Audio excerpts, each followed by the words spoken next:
जय श्री राधे कृष्ण। प्रिय मित्रों, इस दिव्य यात्रा में आप सभी का स्वागत है। अर्जुन हमेशा से भीड़ भाड़ वाले शहर में पला बड़ा था। चारों तरफ लोग, हॉर्न की आवाजें, काम का दबाव, सब कुछ इतना भारी कि उसका दम घुटने लगता। हर रोज ऑफिस जाते समय उसकी आंखें बस उस खिड़की से बाहर देखती, जैसे कहीं दूर कोई जगह उसे पुकार रही हो। मन करता सब छोड़कर भाग जाए किसी पहाड़ों के बीच, जहां ना शोर हो ना तनाव, सिर्फ सुकून। एक दिन काम के बोझ से टूटकर वो सच में निकल पड़ा। बिना किसी को बताए उसने अपना फोन बंद कर दिया और ट्रेन पकड़कर पहाड़ों की तरफ रवाना हो गया। कई घंटों बाद जब वो एक छोटे से गांव में पहुंचा, तो पहली बार उसने खुद को हल्का महसूस किया। ठंडी हवा, शांत माहौल और पहाड़ों के बीच खड़ा वो खुद से सवाल कर रहा था, क्या यही मेरी आज़ादी है? लेकिन जैसे जैसे दिन बीते उसे महसूस हुआ कि समस्या जगह में नहीं थी बल्कि उसके मन में थी। पहाड़ों पर भी उसके विचार वही थे, अधूरे काम, अधूरे रिश्ते, अधूरी जिम्मेवारियां। वो भाग तो गया था लेकिन अपने आप से नहीं भाग पाया। तब एक बुजुर्ग साधु ने उसे कहा, बेटा, अगर मन में तूफान है तो पहाड़ों की चुप्पी भी तुम्हें शांति नहीं दे सकती। सुकून बाहर नहीं, भीतर पाना पड़ता है। अर्जुन को समझ गया, भागने से कुछ हल नहीं होगा। उसने अपने डर और उलझनों का सामना करने का निश्चय किया। वो शहर लौटा, लेकिन इस बार बदले हुए नजरिए के साथ। उसने अपने समय को मैनेज करना सीखा, छोटी छोटी खुशियों को ढूंढा और अपने जीवन का उद्देश्य तय किया। अब जब कभी मन करता सब छोड़कर दूर भागने का, वो अपनी आंखें बंद कर खुद के भीतर उस शांति को ढूंढ लेता। अक्सर ऐसा लगता है जिंदगी का बोझ इतना बढ़ गया है कि बस सब कुछ पीछे छोड़कर दूर भाग जाएं। लेकिन सच ये है कि भागना समाधान नहीं। जिस समस्या से हम भाग रहे हैं वो हमारे भीतर है और जहाँ भी जाएंगे वो हमारे साथ जाएगी। मन का सुकून किसी जगह पर निर्भर नहीं करता बल्कि हमारी सोच पर करता है। अगर मन उलझा हुआ है तो पहाड़ों की ठंडी हवा भी हमें चैन नहीं दे पाएगी। कभी कभी हमें अपनी परिस्थितियों से भागने का नहीं बल्कि उनका सामना करने का साहस चाहिए। मुश्किलें हमेशा भागने वालों के पीछे पीछे जाती हैं, लेकिन उनका सामना करने वालों के सामने हार जाती हैं। दूर जाने की इच्छा दरअसल एक संकेत है कि हमें अपने भीतर बदलाव की जरूरत है। अगर हम अपने दृष्टिकोण को बदल लें तो वही पुराना माहौल भी नया और हल्का लगने लगता है। खुद से सवाल करना जरूरी है, मैं क्यों भागना चाहता हूँ? क्या ये दबाव का डर है, अधूरी उम्मीदें और अधूरी उम्मीदों का बोझ, ये ना किसी रिश्ते की उलझन? जवाब मिलते ही हम सुकून का रास्ता खोजने लगते हैं। शांति पाने का असली तरीका है अपने विचारों को नियंत्रित करना, ध्यान, सकारात्मक सोच और अपने लिए समय निकालना वो चाबी है जिससे हम आंतरिक शांति का दरवाजा खोल सकते हैं। जिंदगी का बोझ हल्का तब होता है जब हम अपनी प्राथमिकताओं तय करते हैं। हर चीज हमारे लिए जरूरी नहीं होती और हर लड़ाई लड़ने लायक नहीं होती। भागने का असली मतलब अक्सर ठहरना होता है, खुद के साथ कुछ पल बिताना, अपनी असल जरूरतों को समझना और खुद से जुड़ना। कभी कभी हमें बाहर जाने की नहीं बल्कि भीतर झांकने से हमें वो शांति मिलती है जो किसी जगह या व्यक्ति से नहीं मिल सकती। हम जितना अपनी सोच को व्यवस्थित करते हैं उतना ही जिंदगी आसान लगने लगती है।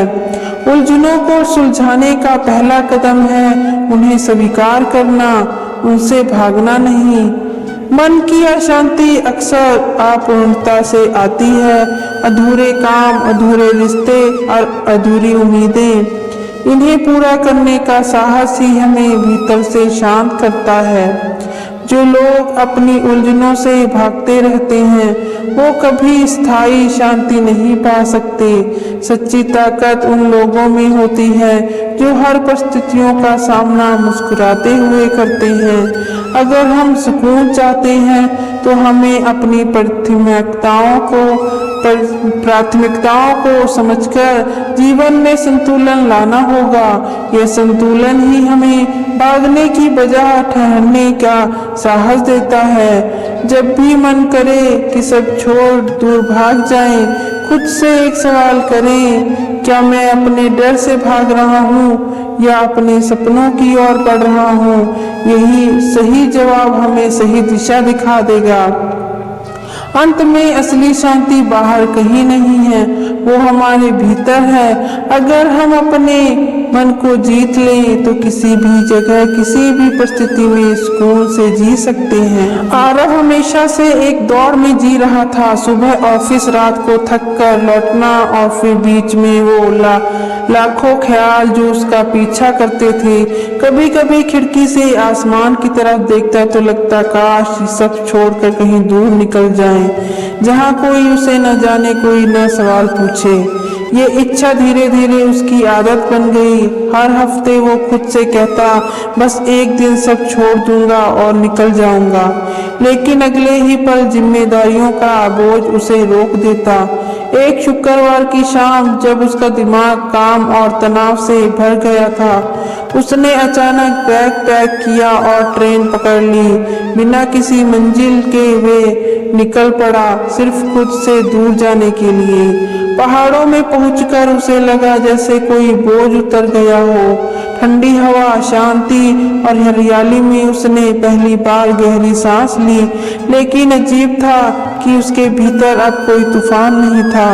उसने सोचा था कि जगह बदलने से शायद मन बदल जाएगा, पर भीतर के सवाल वही थे, क्या मैं खुश हूँ?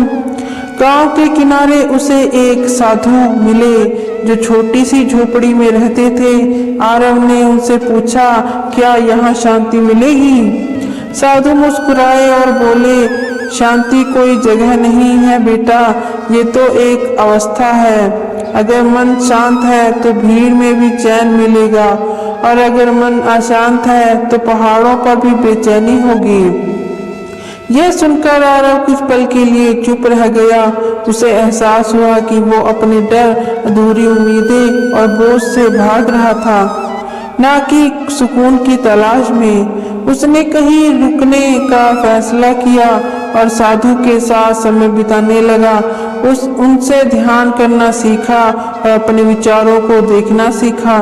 धीरे धीरे वो समझने लगा कि भागने से नहीं, करने से शांति मिलती है। एक दिन उसने खुद से पूछा, मैं किससे भाग रहा हूँ? जवाब आया, खुद से। आरव ने तय किया कि अब वो भागेगा नहीं। उसने जिम्मेवारियों को नए नजरिए से देखना शुरू किया। जिन कामों से डरता था उन्हें छोटे हिस्से में बांटकर पूरा करना शुरू किया।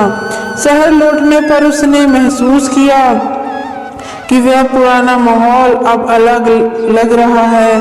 ऑफिस का तनाव भी अब उसे उतना भारी नहीं लगता था, क्योंकि उसका मन हल्का हो गया था। उसने सीख लिया कि शांति पाने के लिए बाहर भागने की जरूरत नहीं, असली सफर भीतर की तरफ होता है। जब भी उसका मन करता कि सब छोड़कर कहीं दूर चला जाए, वो आंखें बंद करके अपने भीतर उतर जाता और वहीं सुकून पा लेता। उसने धीरे धीरे अपने शौक फिर से अपनाए, दोस्तों और परिवारों के साथ समय बिताना शुरू किया और अपनी जिंदगी का उद्देश्य तय किया। उसे एहसास हुआ कि सच्ची आज़ादी तभी है जब हम अपने विचारों और डर को जीत लें। आज भी कभी कभी उसके दिमाग में वो पुरानी इच्छा जागती है, जब सब छोड़कर भाग जाने की, लेकिन अब वो मुस्कुरा देता है क्योंकि उसे पता है कि असली भागना कहीं बाहर नहीं भीतर होती है। दोस्तों, इस वीडियो में बस इतना ही। आशा करता हूँ आप लोगों को इस वीडियो से काफी कुछ सीखने को मिला होगा। प्यारे साथियों, जाते वक्त फिर से आप सभी से विनती है कि अगर आप मेरे चैनल पर नए हैं तो इसे सब्सक्राइब करके बेल आइकन जरूर दबाएं और श्री कृष्ण के लिए लाइक तथा कमेंट में जय श्री कृष्ण लिखना न भूलें। मिलते हैं नेक्स्ट वीडियो में, तब तक के लिए आप सभी का दिल से धन्यवाद।